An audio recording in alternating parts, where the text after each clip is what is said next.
Hey, Jason here. Today's video, we're going to do an analysis of, or I'm going to show you an analysis I did of a private business that I was recently going after. I'll show you exactly what my thoughts were, what I saw in the financials, why those things caught my eye, and much more in today's video.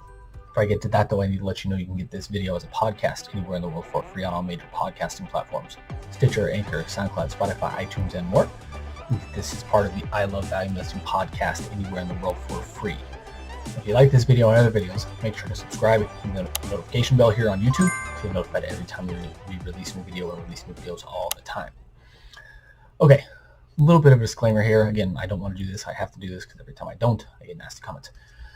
I was personally looking to buy this company about 2 months ago for myself and some investors that I'm working with. We did not buy the company. I'll get into why in this video. But I do have an NDA with the company, which is why I have scratched out their information. I will not use any proprietary information they shared with me. I will not talk about any of that kind of stuff because of that NDA and to respect their privacy. But what we'll get into, the numbers. And that's what you're going to see here. Okay.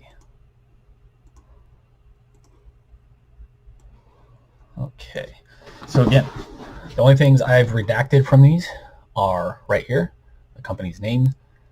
Okay, so I'm going to go over this exactly how I went over this, or I'm going to try to, because again, I've gone over these quite a bit. So I'm going to try to go over these as I did when I first saw them. First thing I noticed here, December 31st, 2019. When I first started looking at this company, it was like June 2021. These are not their most up-to-date financials. These are their almost, at this point, as of this recording in August, late August 2021, almost 2-year-old financial statements. That's not a good thing. You need the most recent financial statements to base the company on what it's valued now. And then, in my opinion, then you go back and read the other financial statements to kind of get a clearer picture over time, what the company's done. Has revenue increased over time? Have their strategic plans worked out? Have they bought assets? Or have they bought equipment? Stuff like that. Have their costs gone up? Have their costs gone down? Have their profits gone up? Have their profits gone down? All that kind of stuff. But first, you need the most up-to-date financial statements. This company would not give me those under any circumstance, unless and until I signed a letter of intent. That letter of intent to buy a business, to buy a private business, does not put you under legal agreement to buy the business, but legal contractual agreement to buy the business. But it is a major step towards buying a business. So I will get back to what happened with that after we talk about the numbers. But that's the first thing I noticed when I saw these, is these are at that point about 1.5 years old, which means they're not accurate, especially in last year's time, which was COVID. They're in the financial services industry, which to a large degree was hit pretty decently.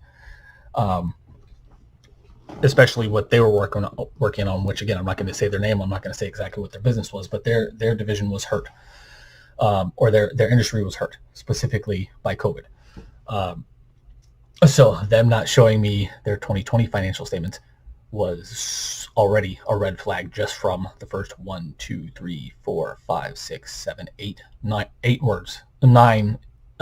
10 words, including the name of the company. Red flag right there. If they're not going to show you the most up-to-date financials without setting a letter of intent, that is a red flag. Because again, I'll just never do that. Assets. They have a ton of assets in the bank. Doesn't say what those bank assets are though. Are they cash? Are they cash equivalents? Are they short-term investments? What are these? These financials are not great. As we'll go through them, you'll see them more. But you'll see this a lot with private companies too, is their financials are not great. They're not kind of categorized like public company stocks are. But this one, again, assumption, this is cash. So $3.6 million in cash. That's a good thing. I think the company was selling for $3.5–4 million. If memory serves me right. And so that's, again, I was like, holy crap, that's awesome. But again, this was from 2019. You have to keep that in mind throughout this entire thing. 2019 numbers. And their business was hit to a large degree during COVID. Convertible debt, they have $500,000 in convertible debt. I wanted to know what that was, what that's from, all that. Their financial services company, they did not own the building that they were in. They were renting it. So that's why their PP&E is so low. They did own a building overseas. But that I don't think was on here as part of this. So another thing that was confusing me about this company is I've read thousands, tens of thousands of pages of financial reports over the years, over the last 15 or so years. And that includes probably dozens, maybe hundreds of different business models. So I know various industries, I know various business models very well. I can tell within, if I have all the financial statements and they're properly done, I can tell within 30 seconds of reading the entire financial statements whether I want to invest in the company or not. This company, I read through their financial reports they sent me, and private company reports are shorter. I think this was like 20 pages combined that they sent me, maybe 25 tops.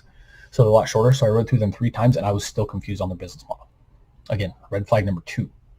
If you've read a ton of financial statements, ton of financial reports, you've evaluated a ton of companies, and you are still confused by their business model after reading through their report several times, that's a massive red flag. Why am I saying that now when we're looking at the balance sheet? Because again, you have to keep in mind that they're a financial services company, but they had 3 or 4 different operations in that company. Again, I can't get into that for NDA reasons, but all of them,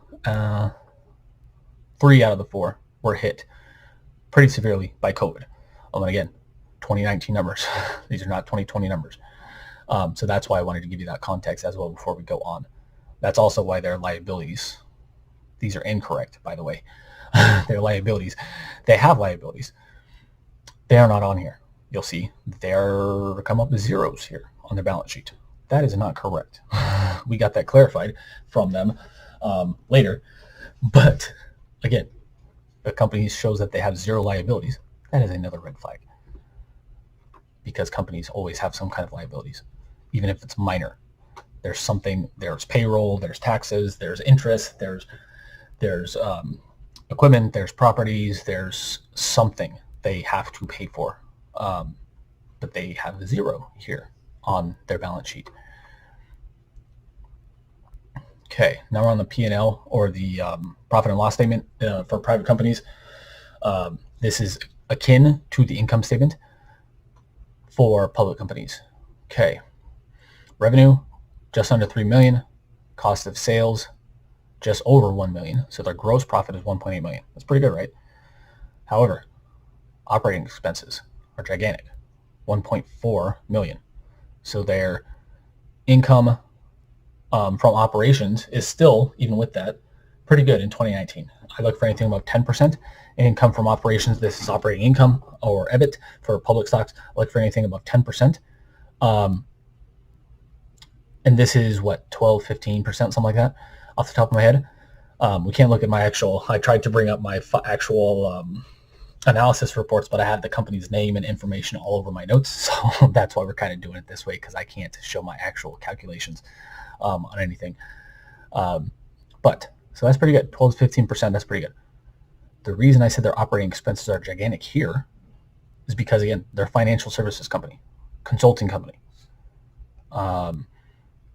They shouldn't have a huge amount of operating expenses. This margin, although good, should be higher.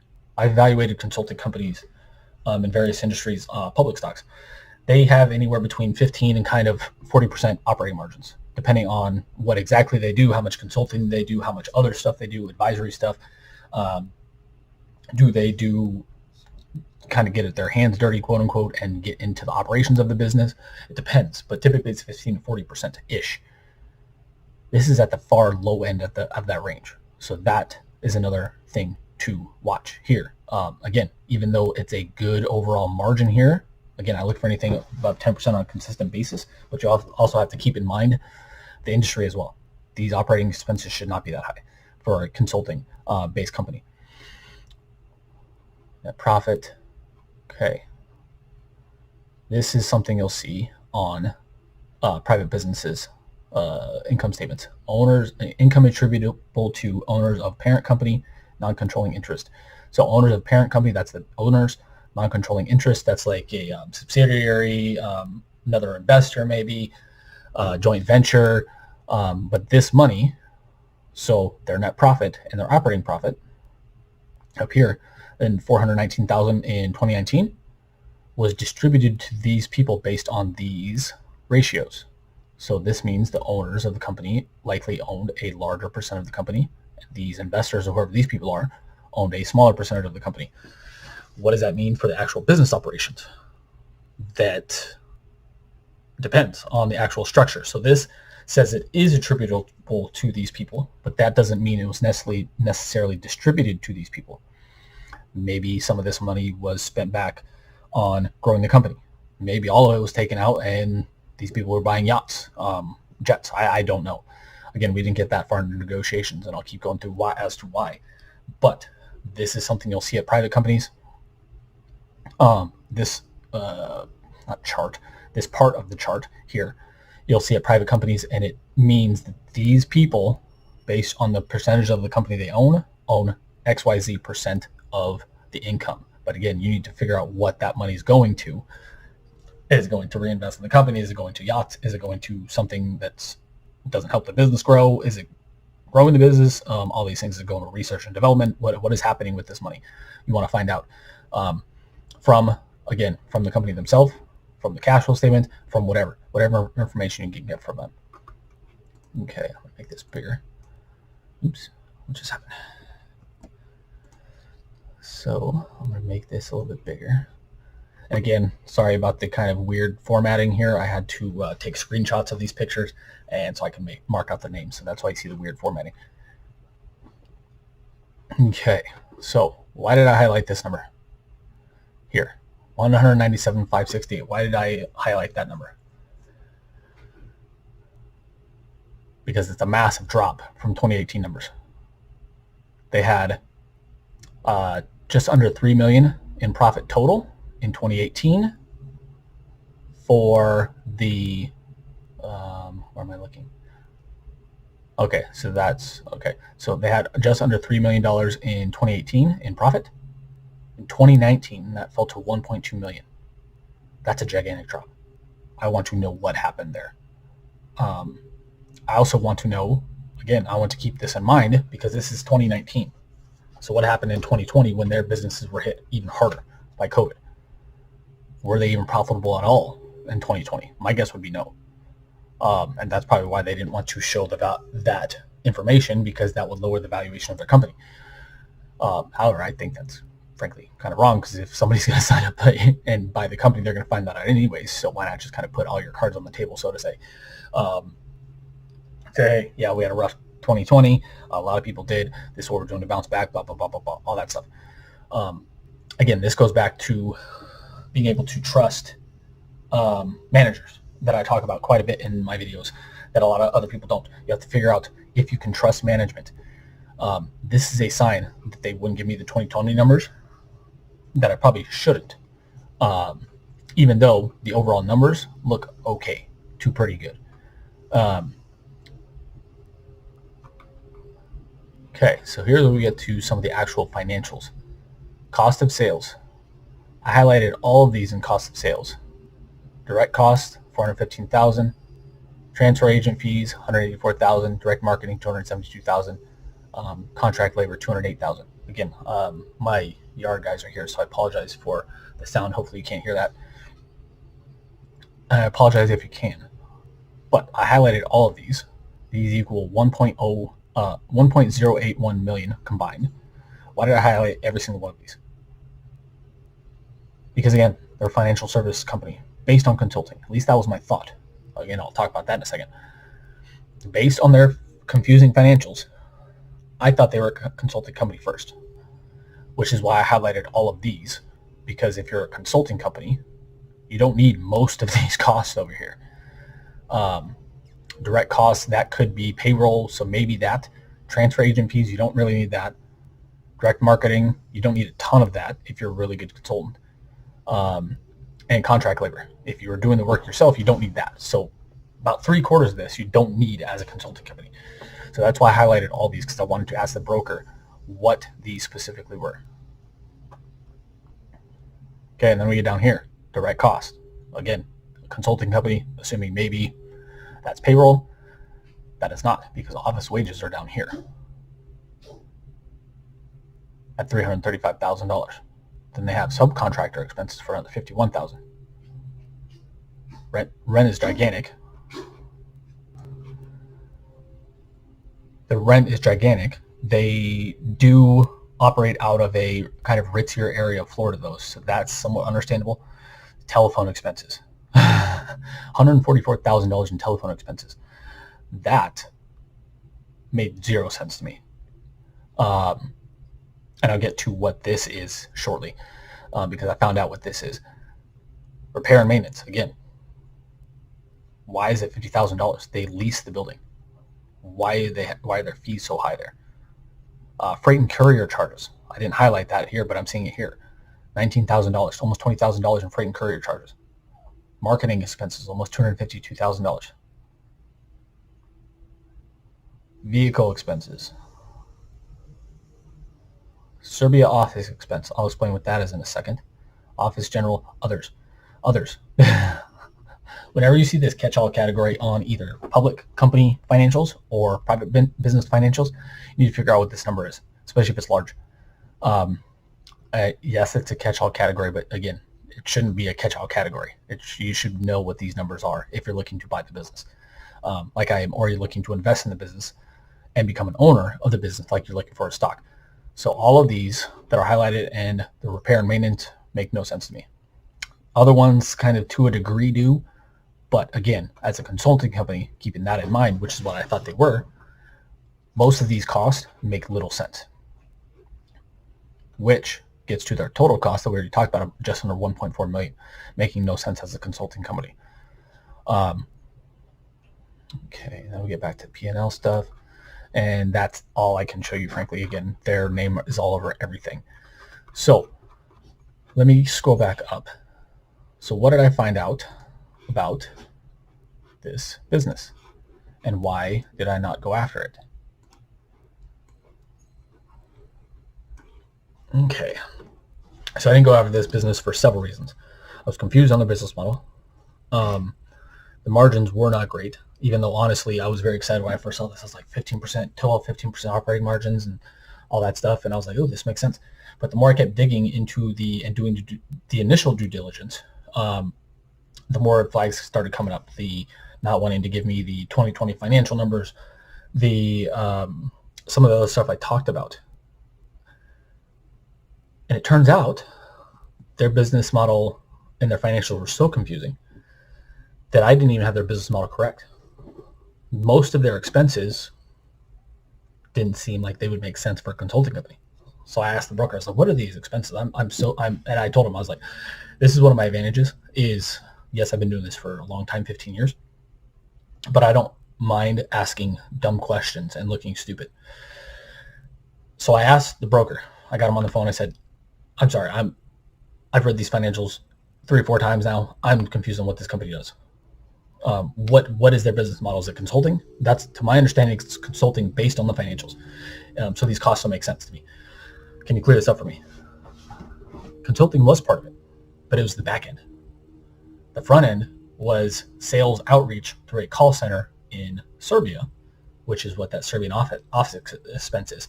And then from there, then they did consulting, then they did other stuff.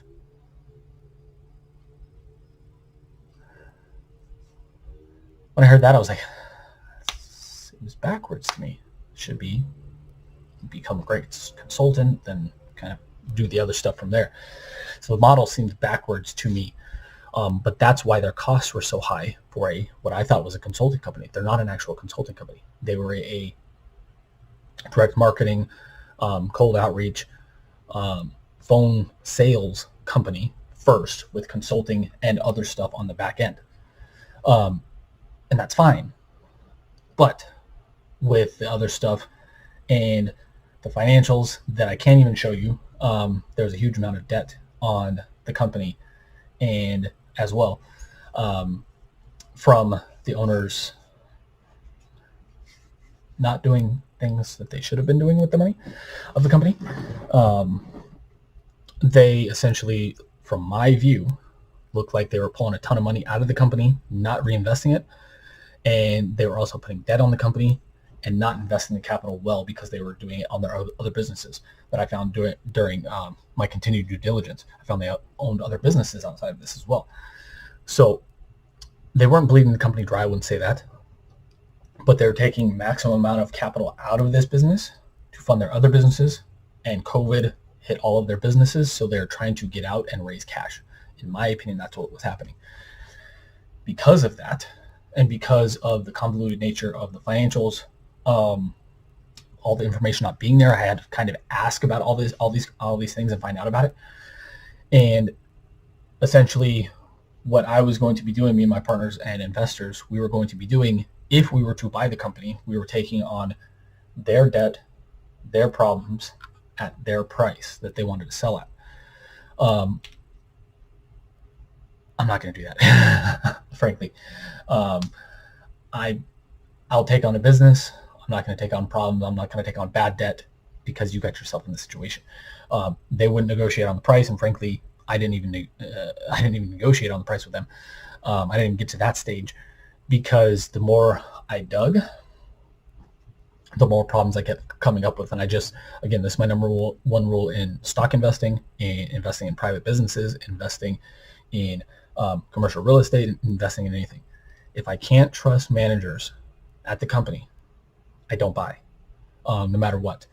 And in this situation, I couldn't trust that they had anyone's best interest at heart at the company, because again, it looked like they were taking all the capital out to use it to other businesses, and then they were putting debt on top of that, and they weren't paying back the debt, and then they were wanting a new owner to kind of take on the debt, to take on all these problems that they, to a degree, created. And again, Warren Buffett buys businesses, but he doesn't necessarily take on problems. I want to go out that same model. I want to buy businesses, but I don't want to take on massive problems, especially if they were created by the previous owner. And that's what they wanted in this case. So I stopped going after the business. Notified the broker. He sent a one-word response. I said, "I'm sorry, we're not interested in the company anymore. If you have any more companies that you want us to take a look at, let us know." And he said, "Okay, thanks." That was it. No, for the response, nothing. So that was that. Going after other companies. And again, if you like these videos, I've done that one now on a commercial real estate property I was looking at buying, and now this one on a private business that I'm looking to buy with my investors and some partners. And if you like these kind of videos about private businesses, commercial real estate stuff other than stocks, let me know in the comments below. Because I'm going to kind of gauge this based on views, based on watch time, based on comments, based on engagement, whether we continue doing these videos or not, if you find them interesting or not.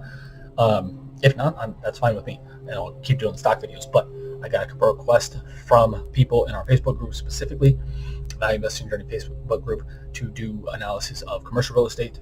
And since I'm doing both commercial real estate and private businesses, I figured we'd do this as well. So hope you found something useful here.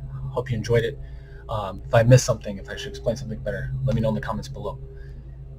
Again, if you want me to do more analysis videos like this, let me know in the comments below as well.